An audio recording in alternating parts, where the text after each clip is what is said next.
जम्मू कश्मीर में एक बार फिर से आतंकियों ने कश्मीरी पंडितों को निशाना बनाना शुरू कर दिया है। शोपियां के चौधरी गुंड गांव से एक घटना सामने आई है।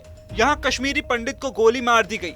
सूचना मिलते ही व्यक्ति को गंभीर हालत में अस्पताल ले जाया गया, जहां डॉक्टरों ने उसे मृत घोषित कर दिया। मारे गए व्यक्ति की पहचान पूरन कृष्ण के रूप में हुई है। उधर सुरक्षा बलों ने इलाके की घेराबंदी शुरू कर दी है। बताया जा रहा है कि आतंकियों की संख्या 2 से 3 हो सकती है। कश्मीर जोन पुलिस ने ट्वीट कर इस मामले की जानकारी दी और लिखा कि आतंकवादियों ने एक नागरिक पूरन कृष्ण भट्ट पर उस समय गोली चलाई जब वो चौधरी गुंड शोपियां में बाग लगाने जा रहा था। उन्हें तुरंत इलाज के लिए अस्पताल ले जाया गया, जहां उनकी मौत हो गई। इलाके की घेराबंदी कर दी गई है, तलाश जारी है। इस संदर्भ में रविंद्र रैना ने इस आतंकी साजिश के लिए पाकिस्तान को टारगेट किया।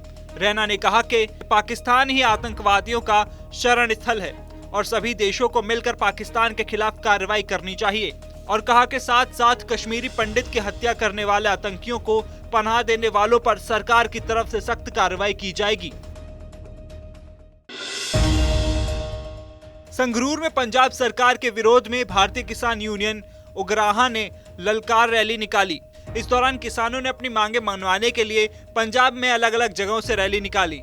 आपको बता दें, पंजाब में किसान मुख्यमंत्री भगवंत मान के घर के बाहर प्रदर्शन कर रहे हैं।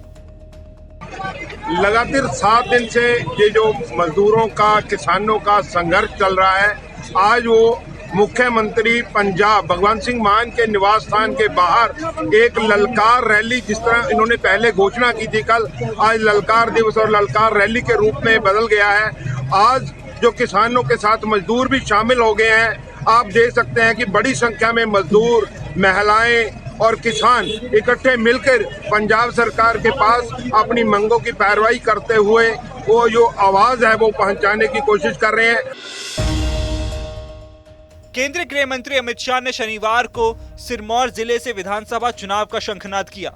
सिरमौर के सतौन में हाटी आभार रैली में अमित शाह ने भाजपा के चुनावी कैंपेन की शुरुआत की। इस दौरान उन्होंने हाटी समुदाय के आरक्षण को लेकर कहा कि शिक्षा हो, राजनीति हो या सरकारी नौकरी, तीनों आरक्षण हाटी समुदाय को मिलने वाले हैं। इस दौरान अमित शाह ने इसके लिए बधाई भी दी। मित्रों, आज मैं आपको कहने आया हूं कि नरेंद्र मोदी जी ने एक निर्णय कर गिरिपाल क्षेत्र के हाटी समुदाय को 55 वर्ष के संघर्ष को एक झटके में समाप्त कर दिया। मोदी जी आपकी तकलीफ समझते हैं, क्योंकि सालों तक यहां संगठन का काम किया है। वो हमेशा कहते हैं हिमाचल मेरा है, और बड़े भाव से, बड़े गर्व से कहते हैं हिमाचल मेरा है, क्योंकि हिमाचल वासियों से उनको लगाव है। अमित शाह ने हिमाचल प्रदेश में होने वाले चुनाव के लिए सिरमौर में जनसभा के दौरान कहा कि हिमाचल में 2/3 से बीजेपी जीतकर फिर सरकार बनाएगी। इसके अलावा उन्होंने नारा भी दिया, एक बार भाजपा, बार बार भाजपा। वहीं अमित शाह ने विपक्ष पर निशाना साधते हुए कहा कि कांग्रेस को परिणाम के दिन दूरबीन लेकर ढूंढना पड़ेगा। अहमदाबाद में 3 दिवसीय प्रवासी गुजराती पर्व 2022 का आगाज हो गया है।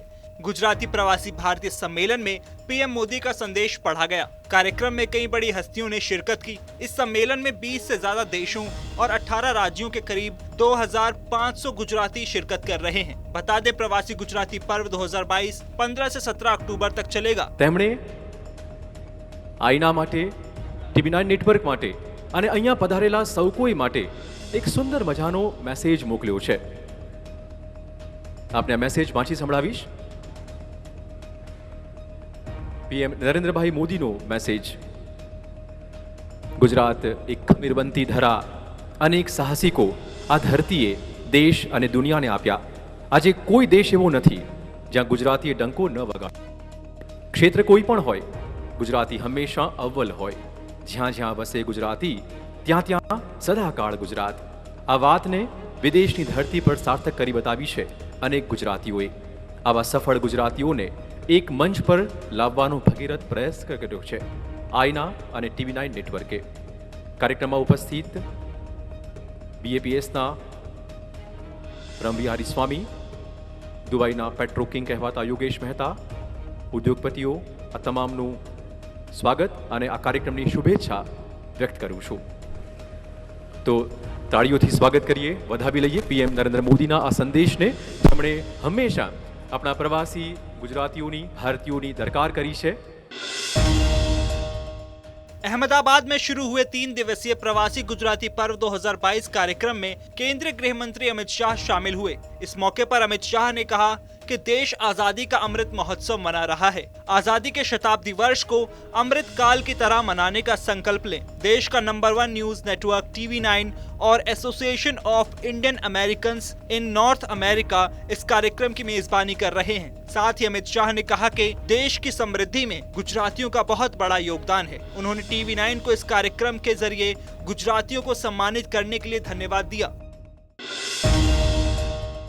प्रवासी गुजराती पर्व 2022 का आगाज हुआ. गुजरातियों के सबसे बड़े पर्व का शुभारंभ करते हुए TV9 न्यूज नेटवर्क के MD और CEO वरुण दास ने कार्यक्रम में शामिल होने वाले दिग्गजों का स्वागत किया. इस मौके पर उन्होंने ब्रांड इंडिया बनाने के लिए गुजरातियों और तमाम प्रवासी भारतीयों की सराहना की. TV9 न्यूज नेटवर्क के MD और CEO वरुण दास ने रूस यूक्रेन युद्ध के दौरान भारत के स्टैंड को भी सराहा. उन्होंने इस मौके पर कर्ज के जाल में न फंसने वाली भारतीय अर्थव्यवस्था का जिक्र करते हुए कहा कि अब भारत का समय आ गया है, हमारा समय आ गया है.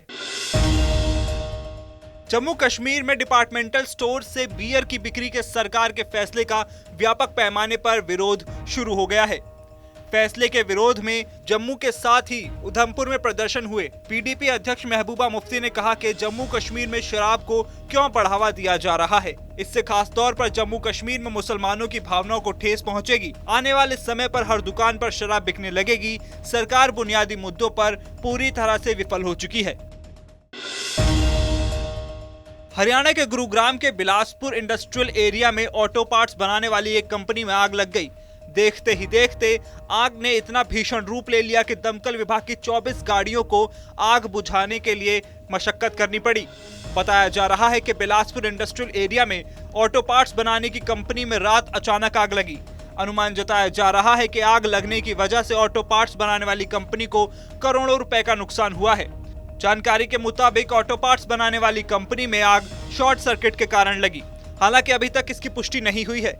वहीं दमकल विभाग के अधिकारियों का कहना है कि जांच के बाद ही कुछ स्पष्ट कहा जा सकेगा कि आग लगने की वजह क्या है. फिलहाल आग बुझाने का काम जारी है. जल्द ही इस पर काबू पा लिया जाएगा. वहीं आग लगने की वजह से इलाके में आग की लपट आसमान तक में दिखाई दे रही है. क्या कोई फंसा हुआ भी है, इसकी कोई जानकारी सामने नहीं आ पाई है.